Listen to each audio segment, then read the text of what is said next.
A Minnesota trooper has been charged with murder during a traffic stop. Tonight on Rational Lunatic Television, brought to you by Rational Lunatic himself. You're welcome. Real quick though, before we get started, if you're on TikTok and this video goes past 10 minutes, please take the time, jump over to YouTube where you can catch the full content. Not only that, but apparently Biden has banned TikTok, which is coming up real soon.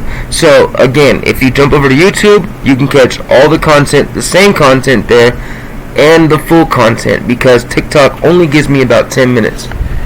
And excuse me, my nose was itching. Now, real quick as well, I do have my Patreon up and going. It's just Patreon/Rational Lunatic, where you can still get all the same content, but you can also get, for $5 a month, not safe for work content. It's still news stories on corrupt cops, corrupt politicians, but they're doing things that you kind of have to want to know about. And you should want to know about them, but they're hard to hear. So prepare yourself if you do sign up for that. I do only have a couple videos on there. That is not safe for work. All my other content is on there. But bear with me. I promise I'm going to be posting pretty much almost daily, at least one video a day, not safe for work. And if I slack a day or two off, I will post extra videos on the other days. Okay, you know what I mean. With that being said, please hit that like, subscribe button, and let's get into this one, shall we? Alright. This report is coming from KARE, K-A-R-E 11 News. Read to you by yours truly. Alright, here we go. A trooper has been charged with murder in a traffic stop shooting of Ricky Cobb. Minnesota State Patrol Trooper Ryan Lundergan, age 27, now faces 3 criminal counts as filed by the Hennepin County Attorney's Office. Minneapolis, Minnesota. The Minnesota State Trooper who shot and killed Ricky Cobb II during a traffic stop on Interstate 94 in July is now charged with murder. On Wednesday, the Hennepin County Attorney's Office filed second-degree unintentional murder, first-degree assault, and second-degree manslaughter charges against Ryan Lundergan, age 27. Quote, "I want to acknowledge that this is a difficult day for many," said Hennepin County Attorney Mary Moriarty in a press conference Wednesday morning. Quote, "My heart is with Mr. Cobb's family. They are devastated and will continue to grieve Mr. Cobb's loss the rest of their natural-born lives."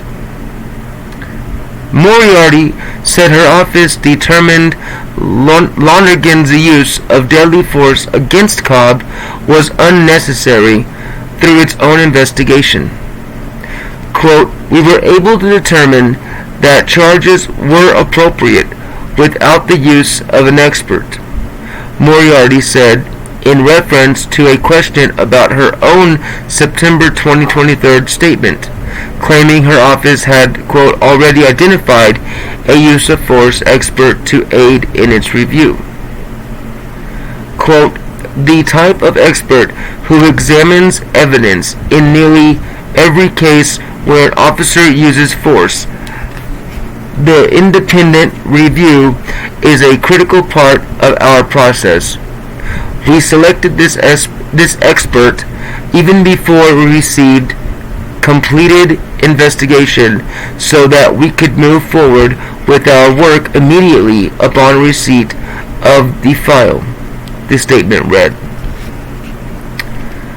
Lundergan's legal team, as well as the Minnesota Police and Peace Officers Association, MPPOA, immediately criticized Moriarty herself and her reasoning for the charges. So the department sounds like is backing this officer up.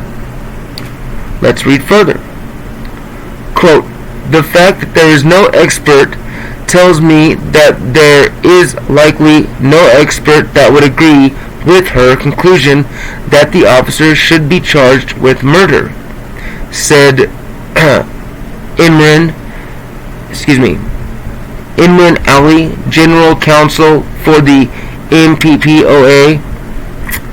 I imagine that's a sort of union for the officers. I imagine. I'm not positive. But yeah, so it sounds like the district attorney, saw the dash cam footage, read the file or whatever, and her office determined that he used excessive force and should be charged with murder, manslaughter, etc. before they had an expert review the case and say, yeah, this is what it is. And the department saying, well, yeah, sounds like they determined it themselves because they couldn't find an expert that would take their side, saying the officer did something wrong. Interesting. Let me know what you think in the comments. From the sounds of it so far, I mean, you can't really speculate, I guess, right? It just says he apparently murdered somebody, but it was during a traffic stop, and we don't have all the details. So let's continue. And once we get through this, let me know let me know what you think in the comments as to if you think this is murder, manslaughter, or if this officer used, the right amount of force and didn't use excessive force. Let's continue. Though a use of force expert isn't required to bring charges in a case like this, University of St. Thomas School of Law professor Rachel Morin says it could play a role if and when the case goes to trial. Quote, I think it's not that big a deal at the charging stage, but it could become a big deal if the case were to go to trial, Moran said. The defense, quote, the defense will probably find an expert or multiple experts who say this use of force was justified. Will the state have someone to say it wasn't? You can charge a case without an expert, but the strength of your case at trial may depend on if you have an expert at that point. And that's a good point to make. How many of you have watched, like on television, or on, on television, either movie-wise or documentary-wise, or have known somebody personally, or have personally been to court yourself and have seen experts on both sides of the law, on the defense's side and the prosecutor's side, say the exact opposite things. One expert will be like, oh, this is not possible, this kind of DNA or this kind of evidence couldn't possibly get there unless they're guilty of doing whatever. And another expert saying, oh no, it's more than common to find this kind of evidence, at the scene of the crime. You know what I mean? Just by the defendant being in that area, blah blah blah. So I get what the college is saying here. They're saying, well, to charge a person, you don't really need an expert, which you don't. People get charged all the time without having an expert chime in and say, yeah, I definitely think they're guilty. But if you only have one side who has an expert and the other doesn't, that could determine your case in the jury's eyes, because they're only going to hear one side, an expert on one side give their, quote, expert opinion, you know what I mean?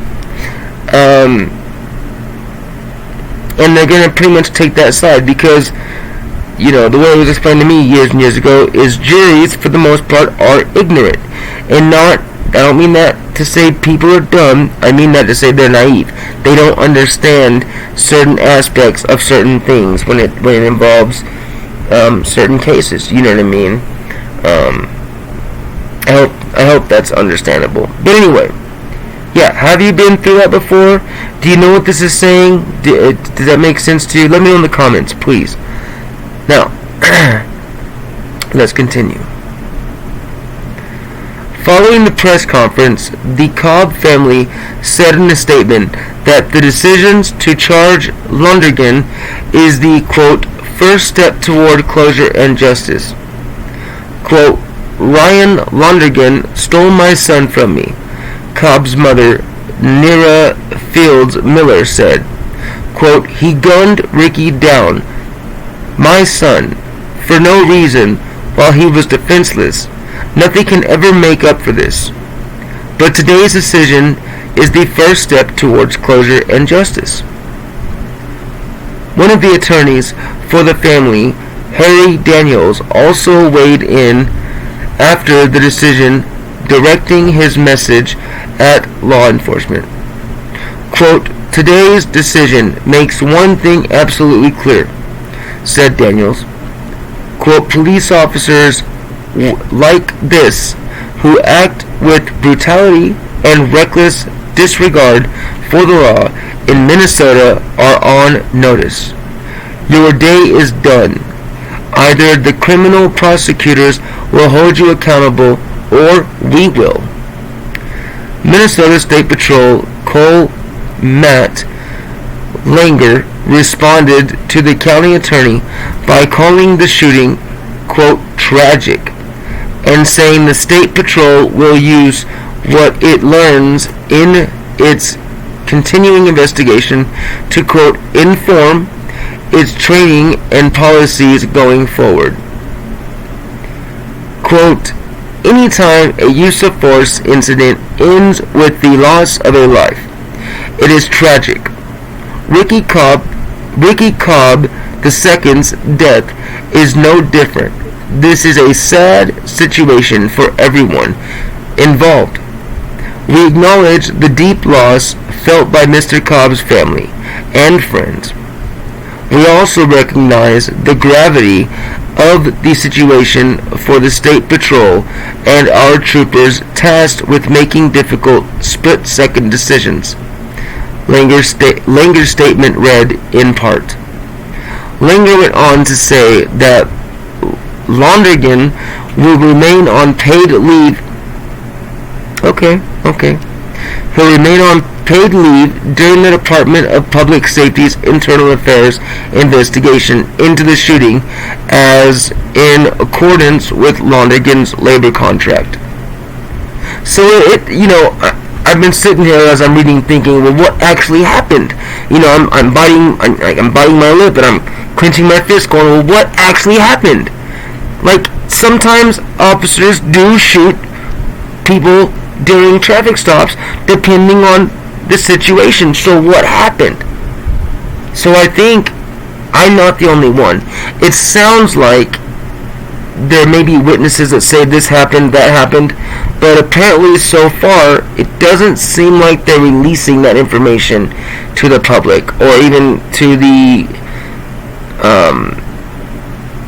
to law enforcement or the lawyers. So it sounds like, I can't believe that would be a thing. So it sounds like they don't have much information. It just seems like an unarmed person was shot during a traffic stop, and it's Cobb's word against no one's word, which can be really hard to deliberate against. So yeah, that's crazy. I want to know. So there's still more to read. Let's continue. Maybe we'll find out. But so far, the way they're kind of batting around things, it seems like they don't really have all the details, and they're trying to piece this thing together by whatever, hopefully they have some sort of dash cam evidence, and not just Mr. Cobb's story, or not Mr. Cobb, excuse me, that's the deceased, the defendant's story. I forget his name. Anyway, let's continue. President Mike Ledoux of the Minnesota State Patrol Troopers Association argued the troopers were bound by their legal duty to apprehend Cobb on that day, and found themselves in a, quote, rapidly evolving and potentially... Hey, where... My thing just shot up. Excuse me. I'm sorry that my whole screen just shot up on me. Excuse me. Damn it, what happened? Where'd it go?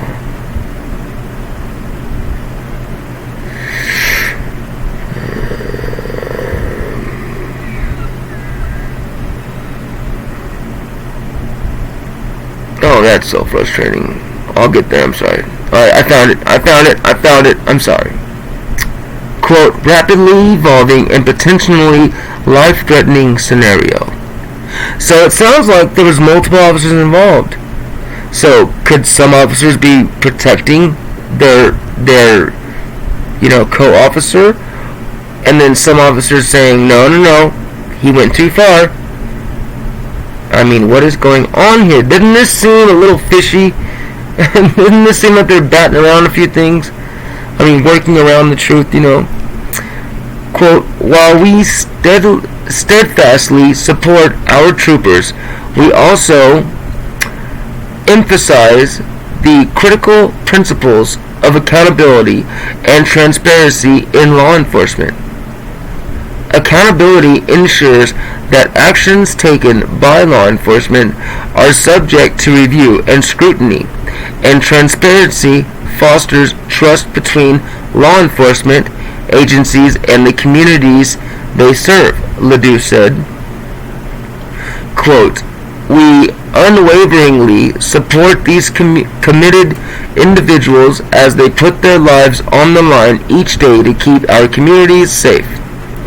Minnesota Police and Peace Officers Association Executive Director Brian Peters said in a statement, MPPOA will vigorously defend our trooper who is unjustly charged as a result of acting in accordance with his legal responsibilities.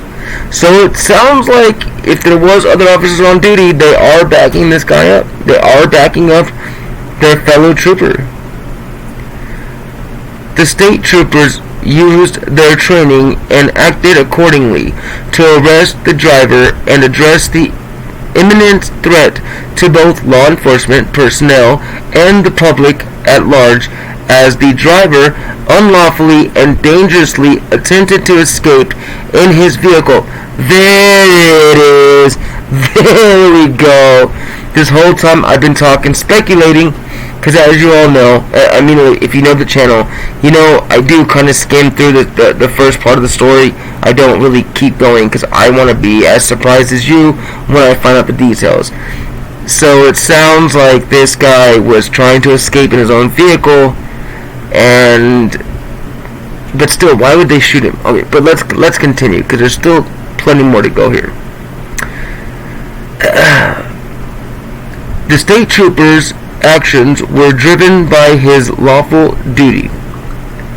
Trooper Brett Seed pulled over Cobb on July 31st, 2023 at 1:50 a.m. And now, if I'm correct, this is a truck driver we're talking about as well. So 1:30 a.m. isn't that suspicious for a truck driver. But Trooper Brett Seed pulled over Cobb on July 31st, 2023 at 1:50 a.m. near Lowry Avenue because his tail lights weren't on, according to the Department of Public Safety.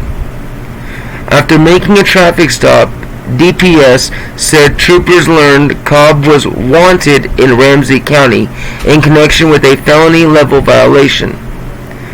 Records show Cobb was in violation of a no-contact order. Body camera video released by Minnesota State Patrol officials showed troopers trying to detain Cobb as the trooper at the driver's side went to unbuckle Cobb's seatbelt. The video showed Cobb's hand moving toward the gear shift and Lundergan firing from the open passenger door as the car lurched forward. Okay, so it wasn't a trucker. I apologize. I read a couple stories before this that I was going to do, and a couple patrol officers had beat a trucker. That's what it was.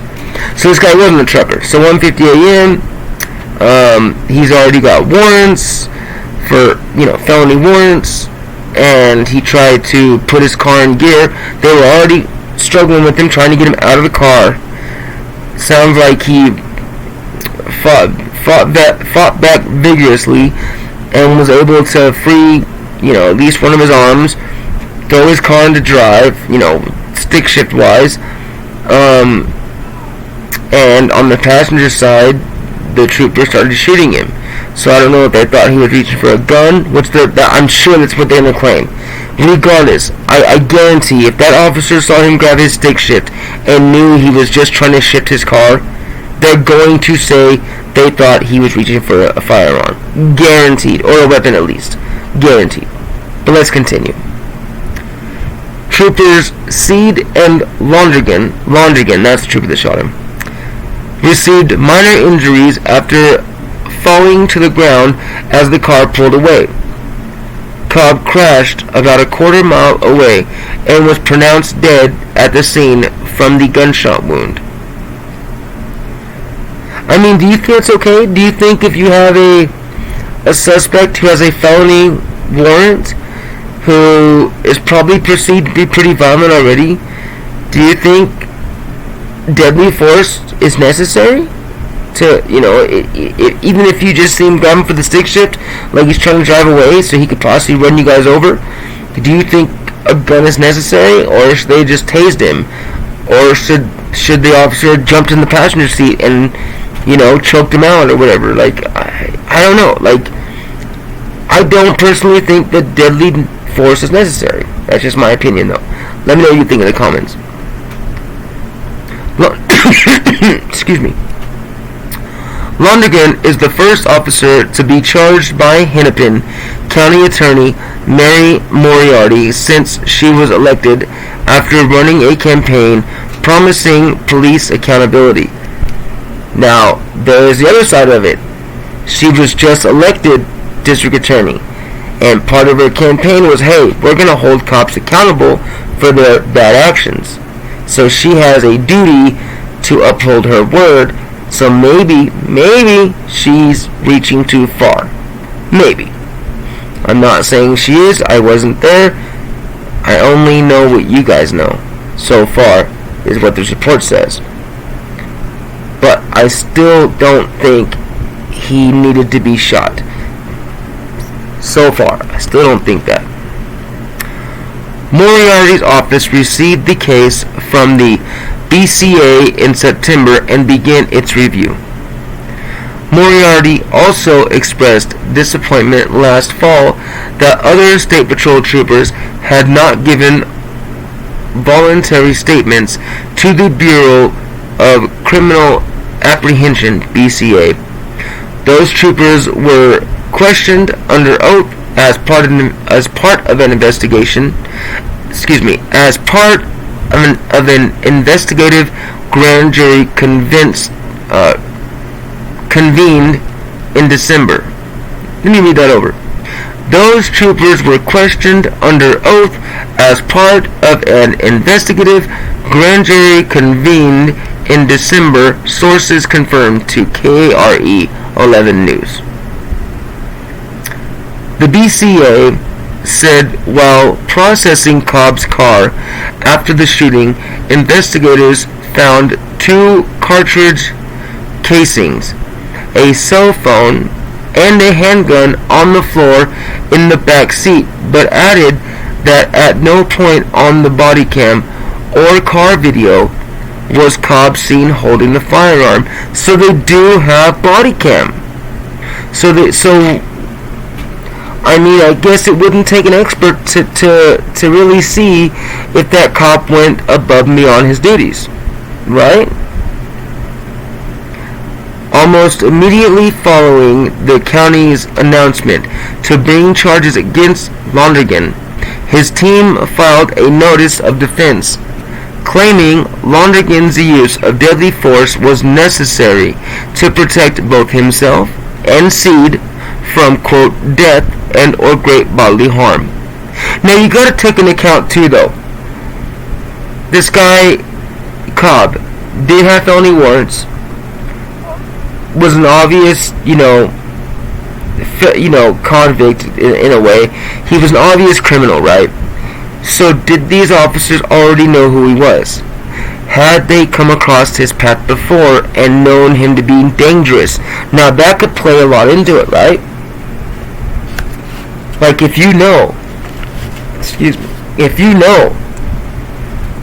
the guy you just pulled over is a hardened criminal, is a dangerous man, is a man known to carry a firearm, are you going to pull a taser or are you going to pull your gun?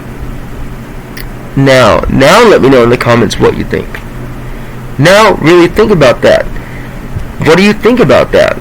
Do you still think it was excessive force? I kind of do, but at the same time, I don't know what they knew about the guy. I don't know what kind of altercation they had already been into before this situation. I mean, maybe this guy had been pulled over before and got away. You know what I mean? Maybe he had fired at someone before. I don't know. What do you think? According to the notice of defense, Seed told the BCA, quote, Cobb's conduct was terrifying, dangerous, and lethal force was needed before he could kill me and Trooper Londrigan. See, it sounds like they knew this guy. One of the attorneys representing Londrigan, Chris Medell, posted a video statement in response to the county's charges.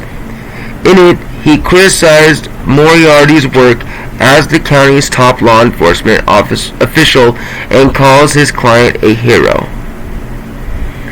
Quote, this county attorney has provided sweetheart details to murderers and kidnappers, and now today she charges a hero, he said, adding, quote, open season on law enforcement must end, and it's going to end with this case.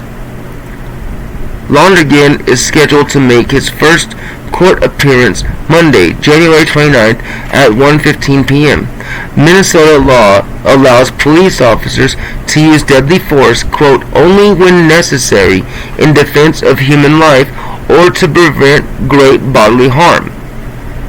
The statute also states, the use of deadly force by a peace officer in the line of duty is justified only if an objectively reasonable officer would believe, based on the totality of the circumstances known to the officer at the time and without the benefit of hindsight, that such force is necessary.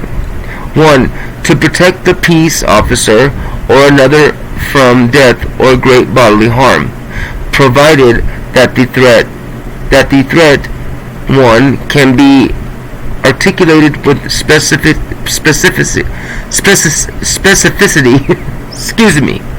specificity. 2 is reasonably likely to occur absent action by the law enforcement officer, and 2 to effect the arrest or capture or prevent the escape of a person whom the peace officer knows or has reasonable grounds to believe has committed or attempted to commit a felony, and the officer reasonably believes that the person will cause death or great bodily harm to another person under the threat criteria in Clause 1.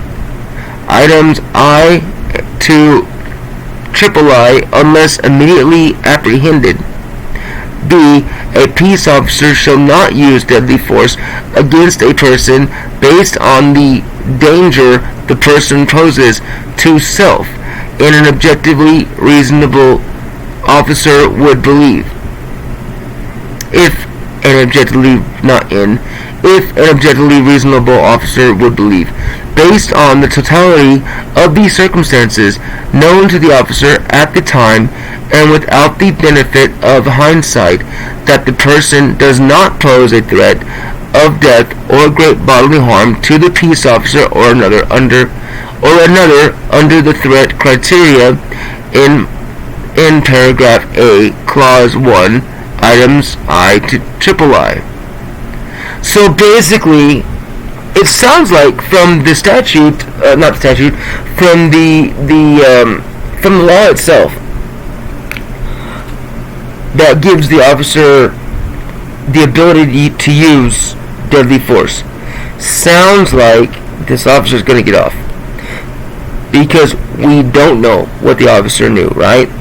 And it does say if the person is trying to escape, the officer can use deadly force if he believes that that escapee will either harm another officer or another person, later on, if he does happen to escape, or if he believes he's about to go commit a felony, which, finding 2 casings, finding what they found in the guy, the gun in the back seat, they can say he was probably going to commit another felony, or at the least he might have been on his way or ended up hurting somebody else that evening. So that alone sounds like this officer is going to get off. And now, knowing a little more about the case, I'm not so sure. I can't say if the officer used the appropriate deadly force, the appropriate amount of force, or went overboard. I can't say, because it doesn't make sense still. It's like, I wasn't there. I don't know the guy, the Cobb. I don't know who he was. It sounds like he was a hardened criminal. It sounds like he was used to this kind of situation, and he was doing his best to escape under any means necessary. So it sounds like he could have been a deadly person. But that's my opinion. I still don't know exactly. Let me know what you think in the comments. Again, if you're still here at the end of the video, this is a very long one. Thank you so much for being here. I love each and every one of you. I can't wait to see you in the next one. Hit the like and subscribe button, and I'll see y'all real soon. Thank you.